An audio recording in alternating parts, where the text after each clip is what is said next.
Welcome to Heartbreak Chronicles. When I moved to this quiet town, it was like traveling back in time. The people are warm and friendly, and the pace of life is a stark contrast to the bustling city I left behind. My name is Henry, and I bought a modest house here, got a job, and quickly adapted to the laid-back country life. The town's residents are an interesting bunch, ranging from lifelong residents to newcomers like me, each with their own unique story. I gradually integrated into the local social circle, attending various events and making friends. I run a body store, and with my expertise and honesty, business is growing. On a normal weekend, I attended a contractor's Christmas party. I didn't want to go, but fate always likes to play tricks on people. That's where I met Emily. She came with someone else, but it's hard to describe the heartwarming feeling we had when we danced. When I left that night, my host handed me a note with Emily's phone number. She whispered in my ear, "Call her," then gave me a meaningful kiss. A week later, on Christmas Eve, Emily showed up at my store out of the blue with an odd note in her hand.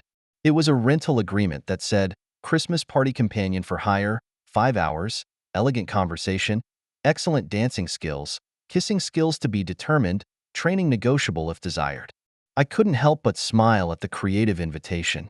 Before the date, my assistant Lisa insisted on buying me a new suit. We spent the entire afternoon trying on nearly 100 suits before Lisa finally announced with satisfaction that she had found the perfect one, complete with matching shirt, tie, socks, and shoes. "You're not even going to pick out my underwear for me, are you?" I asked jokingly. Lisa smiled wryly. "Of course, dark blue silk panties that you're comfortable in and look handsome in." The night of the party, I rented a Rolls-Royce to pick up Emily. I almost forgot to breathe when she appeared in the doorway. She wore a long emerald green dress with a high split and a low-cut design secured with double-sided tape. Despite the boldness of her dress, she carried herself with elegance. At the party, she was instantly the center of attention, gracefully handling all those who wanted to ask her to dance. As a slow song played, she took my hand and whispered in my ear, "Only slow dancing with you tonight," leaving a particularly enthusiastic partner out in the middle of the dance floor. On the way home, she snuggled into my arms and nibbled my ear at every red light, causing other car owners to honk their horns. By the time we got to her front door, our car windows were completely fogged in. The passionate kiss lasted 20 minutes, and she invited me in for coffee. I forced myself to sit on the couch in a sleepy state when I suddenly heard a light cough. Turns out she meant it literally when she said, "Change this dress?" I froze there, looking at her slightly uneasy. "Here's the thing," she spoke. "I really like you. By all rights, I should have you home tonight, and then we'll go on a dozen dates and have a romantic evening, complete with candles, music, and maybe whipped cream and chocolate. But I really like you, so?" For the next 12 hours, I only went out to get breakfast. My Cadillac was parked motionless in front of her house for 2 full days. 2 months later, we started living together, and 5 months after that, we got married. She was 25 at the time, and I was 29. We planned to enjoy a few years as a couple before having kids, but things didn't go as we expected. Before we got married, I had Emily sign a prenuptial agreement considering her poor credit history, outstanding car payments, and credit card debt. I helped her pay off her car loan once, but refused to pay off her credit card debt for her. Whenever the topic of credit cards comes up, I say flat out, "That's the catch." She would retort, "But don't you have to?" I explained that it was for business purposes, one for necessary expenses and another for occasional use to stay active. This prenuptial agreement protected my assets, including the body store and the house, which my parents left me when they moved to California. I started my business from scratch, initially taking only outsourced work, and put every penny I had into the equipment for 3 years. By the 4th year, I had finally paid off my parents' mortgage. I'm proud of what I've accomplished and don't want to risk losing it all. Emily and I met like a beautiful accident, but it also sowed the seeds of future worries. But at that point in time, we were all so caught up in the sweetness of love that we couldn't see the storm that was coming. After 3 years of marriage, life was showing cracks. I started hinting at the idea of wanting children, while Emily became more and more materialistic and demanding. At first, she insisted on changing houses, even though our current house has 4 bedrooms. When I paid off her credit card and canceled her card, She didn't speak to me for 2 whole days. Although Emily's paycheck is good, she always has trouble making ends meet. Her closet was filled with clothes that still had tags on them and piles of shoes that had never been worn. That night, a rainstorm interrupted my peaceful life. I met a lady whose limo had broken down on the side of the road with white smoke coming from the engine. That lady is Sarah Dixon. When I pulled up to try to help, she refused to open the door, obviously scared. Since it was cold and pouring rain, I had to climb a nearby hill to find a signal to call the sheriff in town. Lucas, the operator, immediately questioned me as to why I hadn't helped her yet, and when I explained the situation, he said, "Get back to help, she must be scared." I complained about the rain and the cold, but agreed, joking about sharing his leftovers. Lucas smiled and promised to save me the best cuts of meat, which barely convinced me. Lucas and I returned to the scene 20 minutes later to find her still in the car, looking panicked. Lucas introduced himself and asked if he needed help, and with a sobbing voice she said that the car had suddenly smoked and died and that she couldn't reach anyone at all. Lucas suggested that I check the engine and told her I was good at working on cars. I soon realized the problem was a cracked radiator line. I suggested calling roadside assistance and offered to have the car towed to my garage for safekeeping, but she panicked and refused, fearing her husband's reaction. Lucas nudged me. "Why don't you help her with the trailer?" Despite the terrible weather, I agreed, promising to take proper care of her car at my venue. The lady then introduced herself as Mrs. Dixon and thanked her gratefully. Lucas was going to take her home but suddenly got an accident call and had to leave, so I escorted Mrs. Dixon home. When we arrived, we found the house dark, and it turned out to be a power outage. She said there was no flashlight, and I remembered the generator the previous owner had installed, and upon checking it, I found it was still running, but only had enough fuel for a couple of hours. I suggested that she stock up on diesel fuel in case of future power outages and left my business card and phone number, telling her that the car was safe and that she could always contact me if she needed anything before her husband returned. When I got home, Emily immediately questioned me. "Where were you? Why didn't you call?" I apologized and explained about being stuck in a rainstorm and rescuing. "I hope you're charging extra for work in this bad weather," she huffed. I assured her that she would be compensated, but also noticed that her obsession with money had been getting worse lately. The next day the sun was shining, there was no rush at the garage, and I had Mrs. Dixon's car fixed before noon. At that moment, a well-dressed man in his 40s walked into the office. "I'm William Dixon, here to arrange for the towing of my wife's car." "Who's the best mechanic here?" "Oliver, my assistant," pointed and laughed. "That's him." He inquired about the car and I told him it was fixed, just a new pipe and antifreeze. "Just tell your wife to come by 6 o'clock and drive away," I added. Surprised, he asked how much he owed me, and I said, $40, and the receipt is on the dashboard. "No, I mean your hours," he explained. I shook my head. "Here, we don't charge for kindness. If you want to rent equipment, I'll charge for it. If I need legal advice, you'll charge for that too. But not this little thing." He seemed a little confused, but accepted my kind offer. Later, he brought his wife to pick up the car, and she looked much younger and prettier than I expected. She kept saying thank you until I jokingly stopped her. "Call me Sarah." She smiled and held out her hand. I introduced Oliver and gave them a tour of the repair shop, including our featured venue, a large circus-style tent commonly used for weddings. That night, Emily was having another meltdown. She wants a new car to keep up with Mr. and Mrs. Dixon's Rolls-Royce. She insisted that her Hyundai Sonata, the car she insisted on buying 2 years ago, was on the verge of being scrapped after just under 40,000 miles. "We can't climb with everyone," I reminded her. "He's a lawyer. Your car is fine, and if you don't think it's working, you can buy yourself a new one, but don't use my name." I know Emily too well. Her credit history was abysmal, with multiple defaulted car loans and credit cards prior to her marriage. I helped her buy a car once, but refused to pay off her credit cards for her. Every time this topic has come up, I've been upfront about my position. At this point, I'm glad I had her sign a prenuptial agreement to protect my assets. It was in the midst of this conflict that Emily finally agreed to have a child. The pregnancy wasn't easy, and by the 7th month, she had to be on bed rest, and her mom moved in to help. 17 long hours of labor ended in a C-section, and an exhausted Emily declared, never again. I agreed, and she had a ligature done before she was discharged from the hospital. Our son Ellen weighed 9 pounds at birth and has thick black hair like mine. The nurse said the hair color might change, but it didn't in the end. Parenthood completely changes everything, and it's both exciting and terrifying. Life is no longer all about us. Even a trip to the store has to be planned around our children. Emily had a harder time adjusting to motherhood than I expected. As much as she loves Ellen, she hands him to me every time I walk in the door and says it's her parenting break. I didn't care because Ellen never cried in my arms, which sometimes frustrated Emily. If he is crying out when I arrive home, he quiets down as soon as he is in my arms.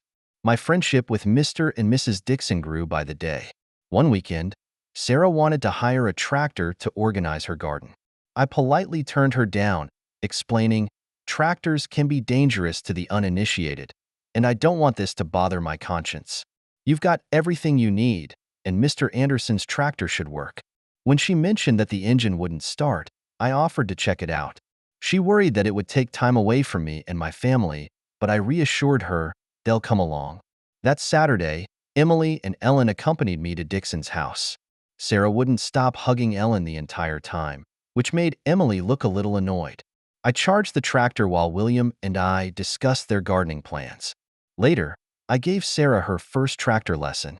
I patiently taught her the basics: gas, brakes, hydraulics, and gears, with special emphasis on safety. She practiced low-speed driving with me, walking alongside to guide her. By the time we left, she was smiling from ear to ear while William took a dozen pictures to remember. While we as a couple enjoy spending time with the Dixons, I've noticed Emily becoming more and more curious about the artwork in their home. I later found out that she looked up the value of those paintings online, and it turned out that they were worth thousands of dollars each. Emily soon returned to work, saying that staying at home all day was too much for her. Meanwhile, Sarah started a country life blog, humorously chronicling everything from gardening to cleaning the stables, which she jokingly refers to as poop suits. She's very opinionated and determined, and it's easy to see why William loves her so much. One day, William asked us to help prepare a business barbecue. I readily agreed and am excited to cook again. Sarah was in charge of coordinating every detail, but I suggested making it a family gathering rather than purely business. It's much more effective to personally call and invite each guest than to send out generic invitations. She tells William about the idea and he agrees. During the preparations, Sarah looked at me and smiled. "Have you ever thought about running for office? You could win with just the barbecue vote." I laughed and said, "Nah, just speaking from experience, having been to a lot of parties." Sarah was in charge of the guest list, and the event quickly expanded from 100 to nearly 300 people. We hired 3 neighborhood girls to help with the service, and Emily, Lisa, and Oliver came in to help make sure everything ran smoothly. The day was perfect, a little hot, but with a refreshing breeze. We set up a large dining tent, installed fans, and got busy. The menu was extensive: 400 pounds of pork, 20 chickens, and 2 briskets labeled kosher. Sides range from potato salad and baked beans to zucchini casserole and roasted vegetables, most of which come from Sarah's garden. For dessert, there were homemade cakes, brownies, and chilled watermelon for the kids. I was exhausted by the end of the event, but it was all worth it. We invited 300 people, but 420 actually came counting the kids. Before dinner, guests talk in a relaxed atmosphere. We banned alcoholic beverages in the dining area, but set up an open bar under a small tent that was only open for an hour after dinner. The senior partner of William's firm makes it clear that excessive alcohol consumption is not acceptable. The kids played games and ran around while William and Sarah gracefully moved between groups. I couldn't help but admire Emily as she smiled in her conservative sundress and took in the compliments on our food. Toward the end of the evening, we gathered everyone under the dining tent to hear a short presentation. I set up the small PA system and the senior partner stood up and thanked the guests, giving special praise to Sarah, William, Emily, and me for our dedication. Surprisingly, his speech was short, ending with, "Let's not spoil this perfect day. Bring home some food and don't forget the ice cream." The crowd gave a standing ovation and then flocked to the ice cream machine. Flavors such as chocolate, banana, pineapple, blueberry, and vanilla make children and adults eat them too fast, and many people complain of headaches. Sarah's garden tour was also a big hit, as she picked fresh tomatoes and beans to share, and the chilled watermelon she grew was the star of the seed-spitting contest. After the event, Emily nearly fainted when Sarah handed her the check. The party has grown into a full-blown corporate event, paid for by William's firm. Even better was an additional check for a 25% bonus and a thank you note from the senior partner in his own handwriting. I split the winnings between Oliver, Lisa, and the hired girls and gave the rest to Emily, who really deserves the credit. William's firm specializes in business law, and this event opened the door to more party requests. The demand quickly became so great that we incorporated it as a separate business. Emily quit her job to run the business full-time, and she excelled in the role and became more confident. I promoted Lisa to leasing manager, and she hired her husband who had recently lost his job. Everything seemed to be looking up, although Emily always took the opportunity to remind me that she was the boss now, both at work and at home. "It's all your fault, Henry. Accept the reality," she joked. "How many men get to entertain their bosses after hours?" Emily started dressing more professionally and often had evening meetings. Saturday was jam-packed with activities and planning, and while she handled the logistics, I focused on equipment, staff, and food preparation. Business is booming, but we spend less and less time together. When she scheduled evening meetings 3 Saturdays in a row, I finally relented. "If you schedule any more evening meetings, I will no longer be in charge of cooking and coordinating." She retorted, "I thought it was a partnership." "I care more about us as a couple," I said. "What's more important, the business or us?" The following month, she still scheduled a meeting on Sunday. I kept my word and refused to help, resulting in a mess of activity. Disappointed customers make it clear that they are very dissatisfied. That night, as I was feeding Ellen, she came into the kitchen waving a white handkerchief. "No," I said firmly, interrupting what she was about to say. Her eyes widened and I continued, "I want complete surrender. Either accept my terms or it's all over. No bargaining." Picking up Ellen, I added, "I'm going to take him to William and Sarah's for a while and be back in an hour." Ellen adores Sarah and she loves him like her own child.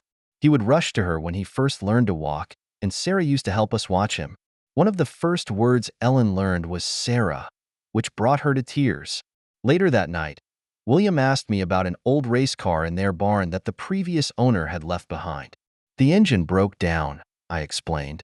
"Can it be fixed?" William asked, excitement shining in his eyes. "Sure, but why ask?" I asked curiously. "I've always dreamed of driving a race car," he admitted, "and this car fits the bill." After some convincing, Sarah agrees to let him try. We fixed the engine and William learned from the local racers. Soon he was racing every Friday night on a dirt track. One summer evening, however, he drove into the pit halfway through the day, exhausted from a cold and the heat. Danny, who was his maintenance crew, suggested, "You can get a replacement if you get sick." We all looked to Sarah. "No, I can't. I don't know anything about racing." She waved her hand back and forth. "You don't need to race," Danny reassured her. "Just keep the car moving, shift gears, and finish behind the pack. William still keeps the points." She reluctantly agreed after we persuaded her to do so. As we buckled her in, she nervously asked, "What if I crash?" I tried to reassure her, "The roll cage will protect you. Just keep it steady and low, and they'll let you run alone." She hesitated, then stepped on the gas and joined the track with a burst of gravel.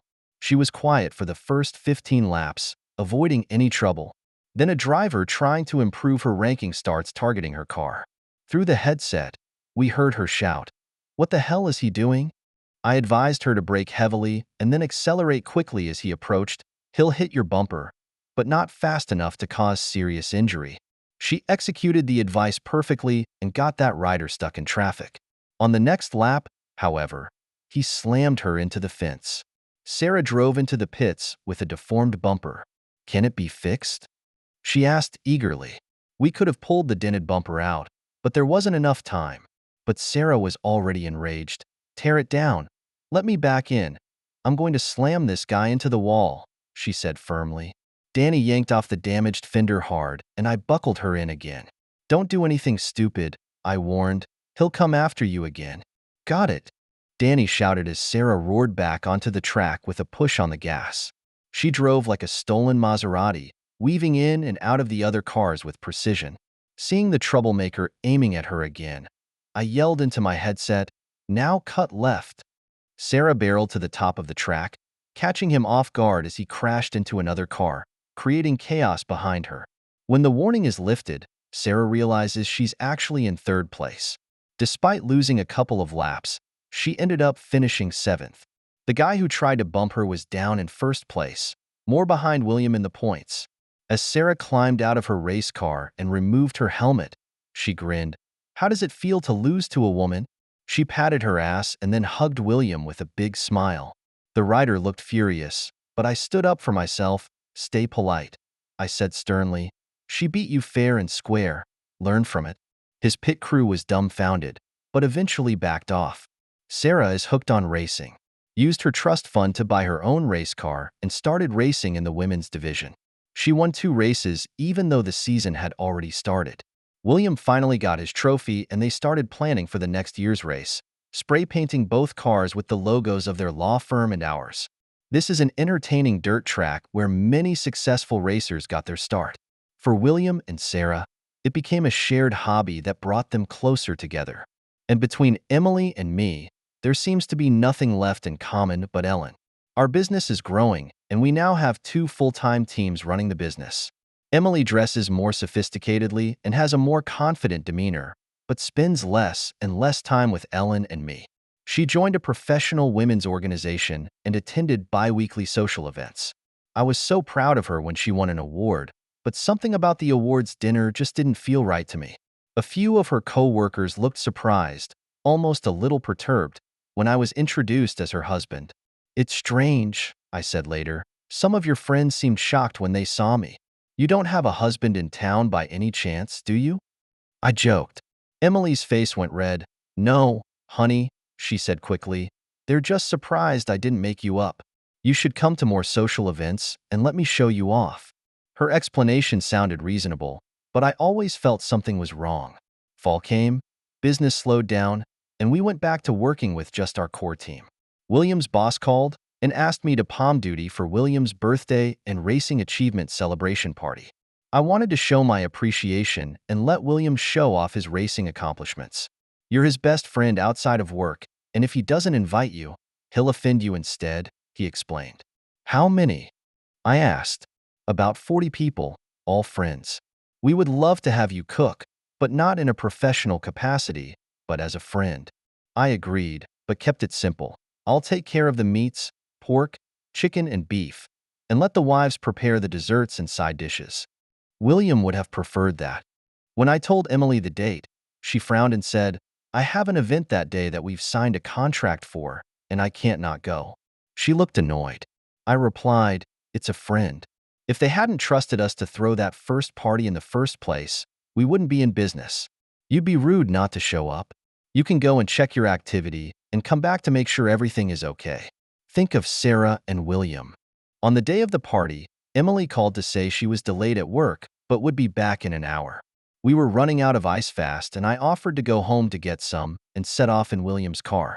Halfway there the car ran out of gas and I had to walk home through the woods. Through the blinds of my patio door, I glimpsed a couple entwined on the couch inside the house. I thought it was a neighbor's kid and was about to call the police until I recognized it as a young employee of Emily and William's law firm. Anger churned through me, and my first impulse was to rush in and confront him, but I remembered William's advice as a divorce attorney. In cases of marital betrayal, a violent reaction will only weaken your position. Shaking, I called William. "What's taking so long?" He asked. "Want me to send Sarah to you?" "Actually, I do need Sarah," I replied. "It's an emergency." When Sarah answered the phone, I explained, "I saw Emily with someone else. I need a witness and a good divorce lawyer." Sarah's voice quivered a little. "Stay where you are. We'll be right there." 20 minutes later, Sarah, William, and their 2 friends arrived. One of the ladies, Rebecca, is a divorce attorney I know. "Do you have proof?" she asked. I showed her the pictures I took with my cell phone. "Henry, the hardest thing right now is to stay calm," she said. "Don't get into a fight with them. Let me handle it." This will give you the upper hand. William called his senior partner, who drove up to my front door and pretended to pick up the ice. Emily, are you there? He yelled. Henry asked me to come get some ice. We ran out. When Emily didn't respond, he opened the door, leaving them too late to hide. The lover fled unclothed from the terrace, while Emily emerged from the house red-faced and frightened. The senior partner raised his hand. Don't say a word. Be in my office at 9 a.m. Monday morning. With that, he walked away without looking back. Rebecca handed me her business card and asked me to come to her office on Monday afternoon. We'll strategize. Remember, control yourself and don't let this turn into a war, she advised. Sarah hugs me tightly. Think about Ellen, she whispers. I didn't go home that night and stayed in William and Sarah's guest room. I tossed and turned, but the sight of Ellen smearing syrup on Sarah's face at breakfast the next morning brought a small smile to my face. In the afternoon, we had our first strategy session. Divorce? Sarah asked. Yes, I replied. We have drifted apart. She wants the big city life, and I'm a country boy. My roots are here. What about Ellen? Sarah pressed. I said firmly, I'm going to fight for custody. I don't think the child fits into her current lifestyle. William observed, it's true that it's not a good fit, but she'll use custody as blackmail in exchange for more property. Rebecca nodded. We need to avoid letting this turn into a nasty fight. Keep the emotions in check. I didn't see Emily until 6 days later. When I got home, she was standing there. Seeing the anger in my eyes, she took a step back, her voice quivering. Please let me get some things. Let me stay with Ellen for a while, and then I'll leave quietly. You can have my car keys. I reluctantly let her play with Ellen for a while, even though Ellen didn't seem too interested in her. She had been estranged from her son for so long that he didn't really care about her anymore. She asked for the car keys to open the trunk and suggested I help her carry her clothes. When I went out with her, she had just started the car and I pulled the key out of the ignition and threw it in the driveway. As I took Ellen out of her child's seat, she screamed, He's mine. You can't take him. Ellen cried at the scene, and Emily kept cursing until she noticed Sarah was nearby filming everything on her cell phone. Sarah rode over on her four-wheeler and calmed Ellen down while maintaining a calm but firm tone. Emily, go now.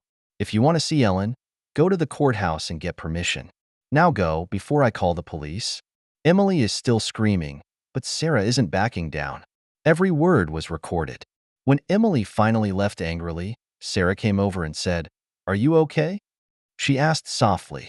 I nodded and gave Ellen my undivided attention.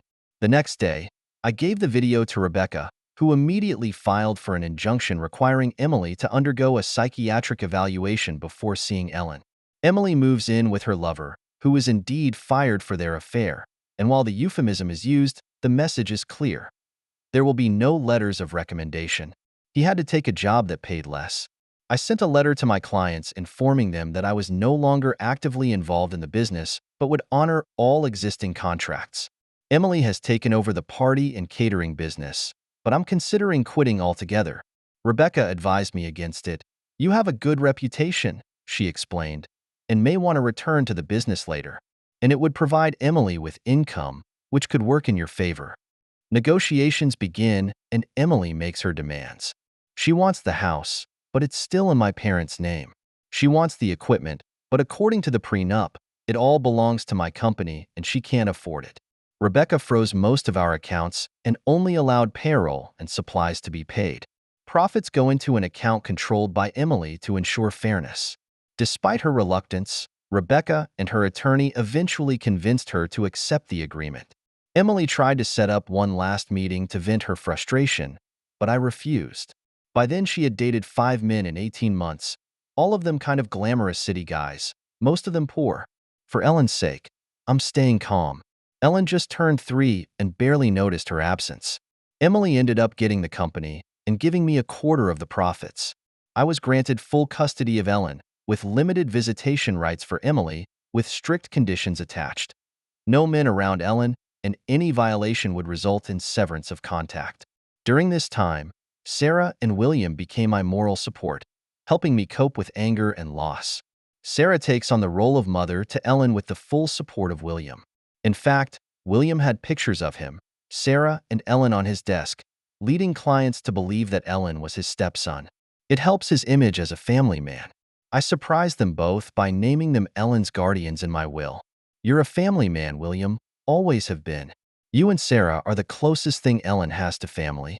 The sight of this tough lawyer in tears is one I will never forget. After 2 years, Sarah decided to leave.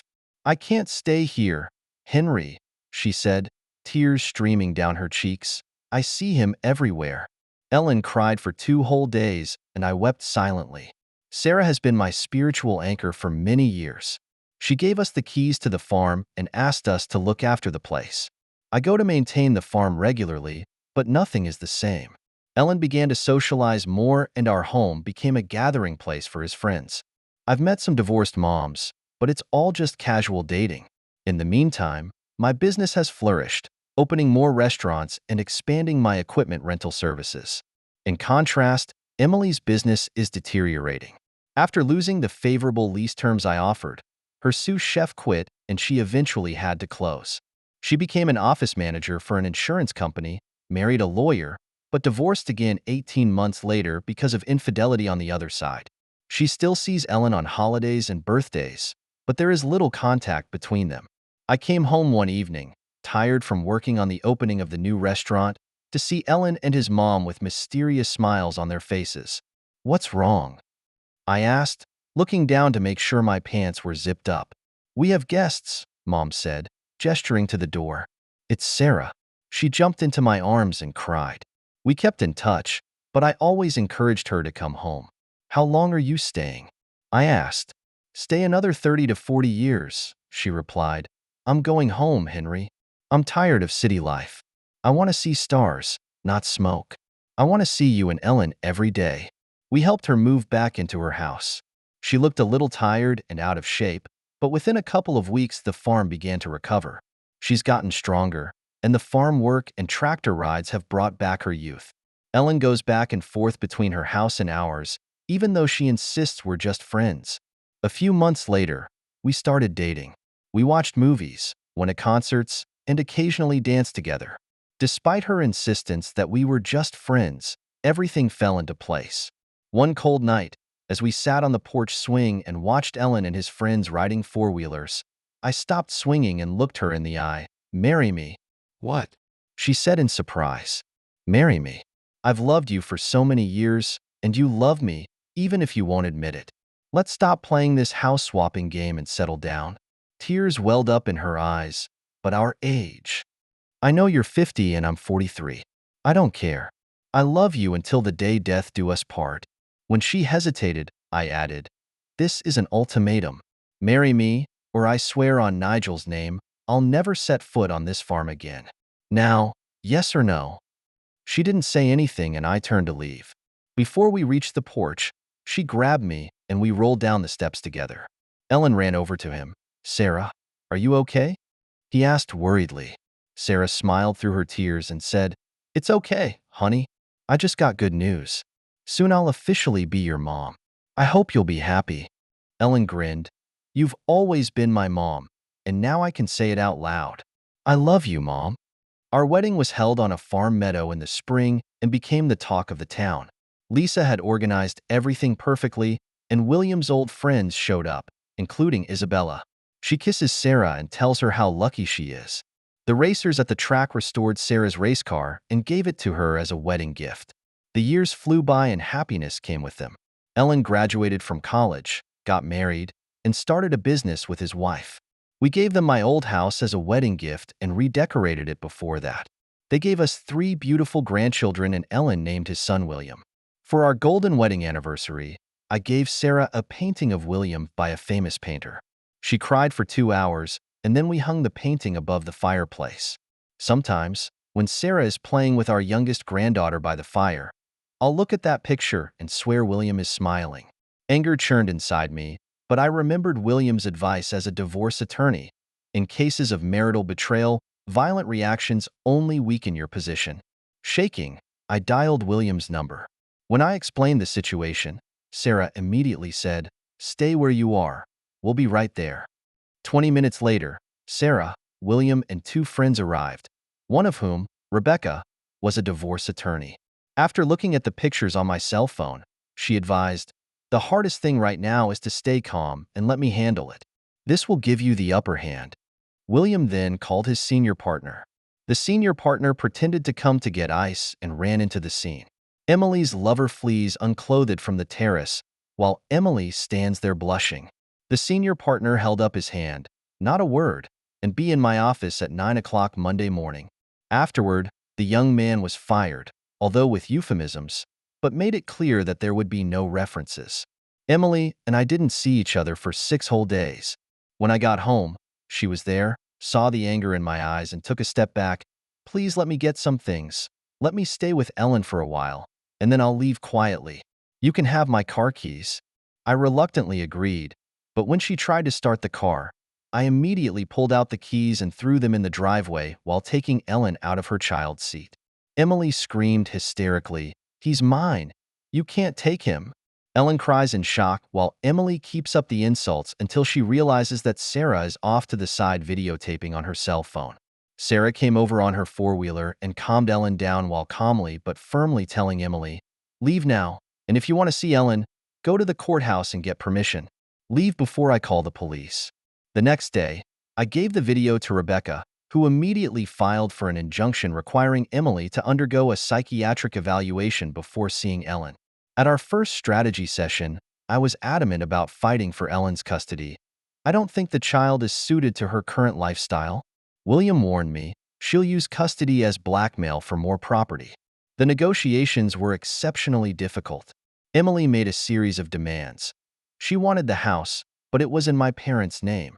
She asked for all the equipment, but the prenuptial agreement made it clear that it was my company's property, and she even threatened to expose my inappropriate behavior, but Rebecca was ready to fight back.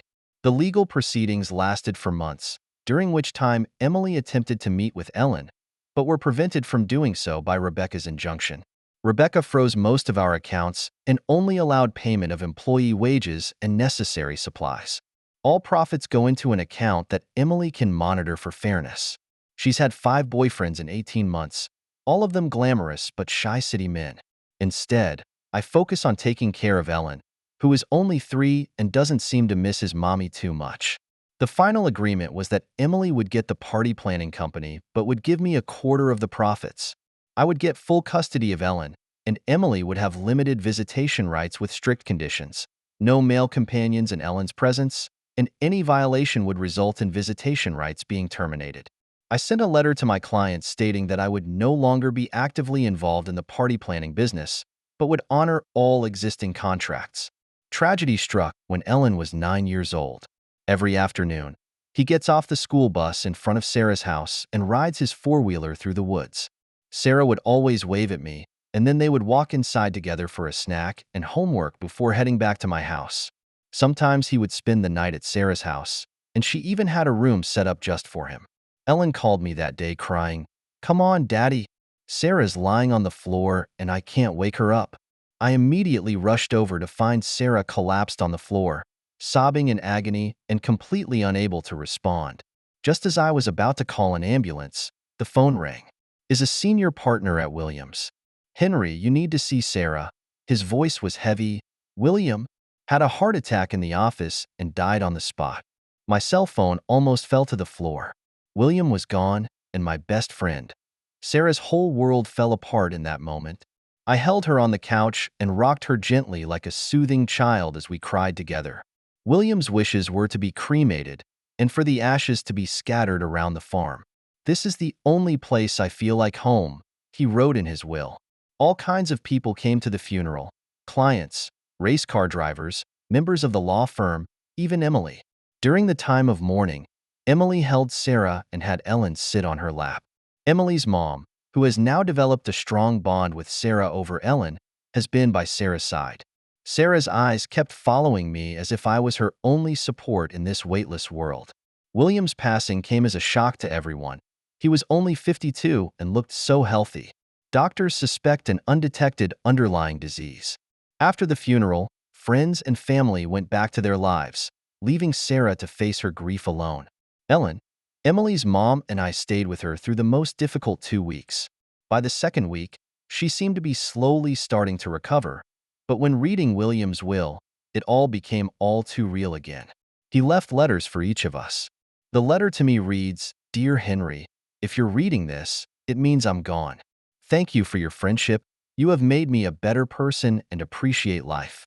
It's an honor to know you. I've set up a college fund for Ellen. I know you can afford it, but it's from me. He's a good kid and will be a better person under your tutelage. Please look after Sarah. She's going to need you. I know you love her. Don't ever hurt her. She needs your love to get through the dark times ahead. I'm sorry I couldn't watch Ellen grow up."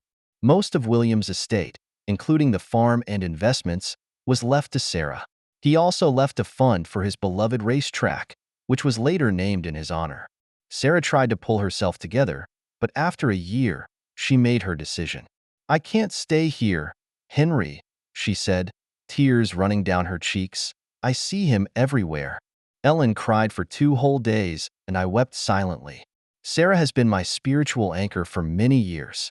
She gave us the keys to the farm and asked for our help in looking after it. I go to maintain the farm regularly, but everything has changed.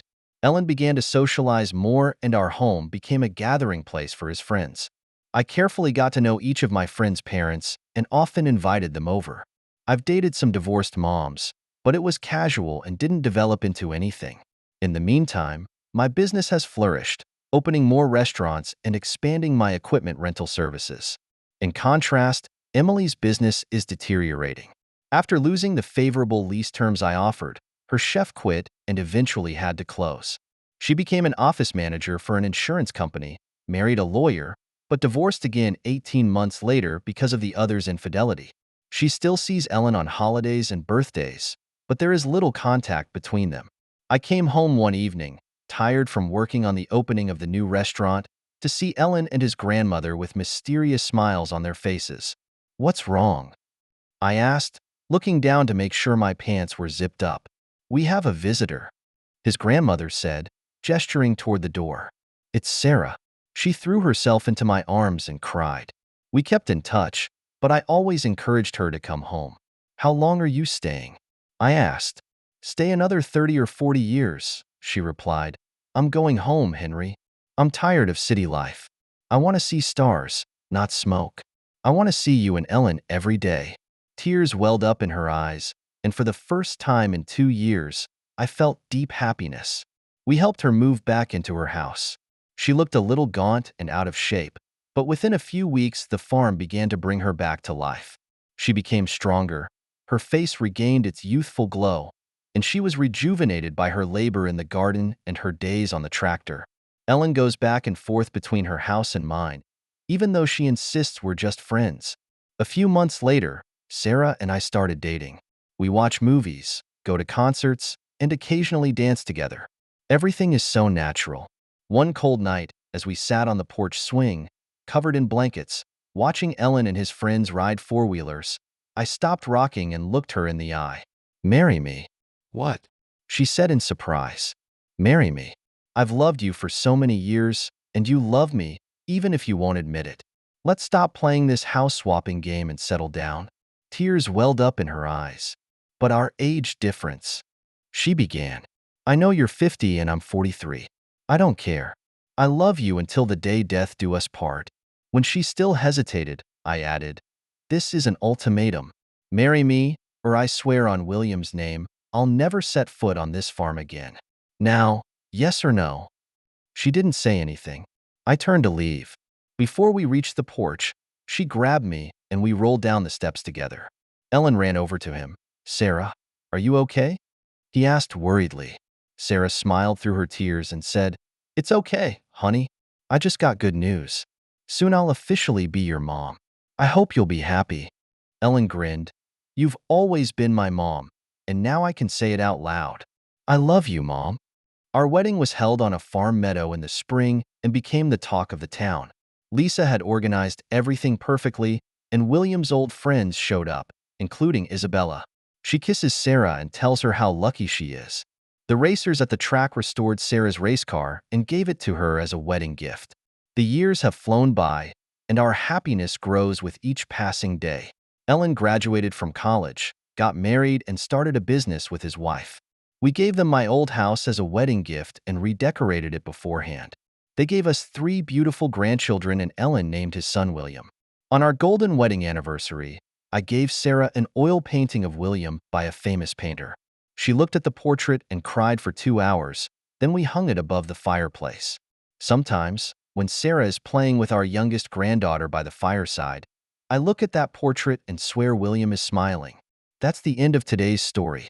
For more captivating tales, hit subscribe and never miss an episode.